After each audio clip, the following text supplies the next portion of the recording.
kepada creator-creators yang bersubscriber di bawah 1000. Orang tengok video kita bukan untuk ikan, untuk diri kita, cara kita bawa diri kita, cara kita bercakap, penyampaian kita, tu sangat penting. Kadang-kadang sampai tahap orang tengok video kita bukan tengok strike, tak tengok video gelagat kita.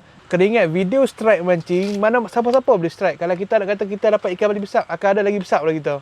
Contoh kita dapat kerapu 5 kilo, akan ada orang potong. Sebab nak buat video strike, sekarang kat TikTok pun close semua video strike. Oh, of course. Buat kelainan. Dah tentu. Cari fishing mungkin orang suka dia sebab dia masuk ayak sikit, gila-gila sikit kan.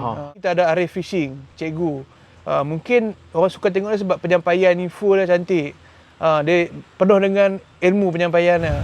So orang dah ramai dah buat orang haruan. Tapi tak ramai lagi orang mancing haruan pakai gula-gula. Contoh.